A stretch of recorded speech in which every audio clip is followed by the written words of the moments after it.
Release ചെയ്യുന്നത്.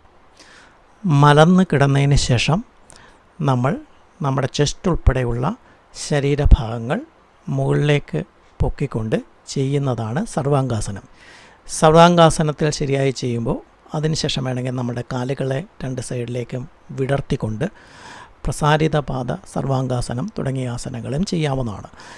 നമ്മൾ സർവാംഗാസനത്തിൽ ഇരിക്കുമ്പോൾ നമുക്ക് യഥേഷ്ടം ശ്വാസോച്ഛ്വാസം നടത്താവുന്നതാണ്.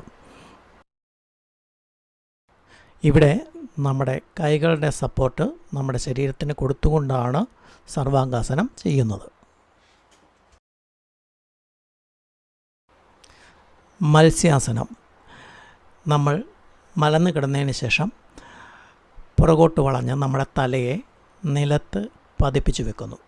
ചെസ്റ്റ് ഭാഗങ്ങളൊക്കെ മുകളിലേക്ക് ഉന്തി നിൽക്കുകയാണ്. ഇവിടെ നമ്മൾ ശ്വാസം ഉള്ളിലേക്ക് എടുത്തുകൊണ്ടാണ്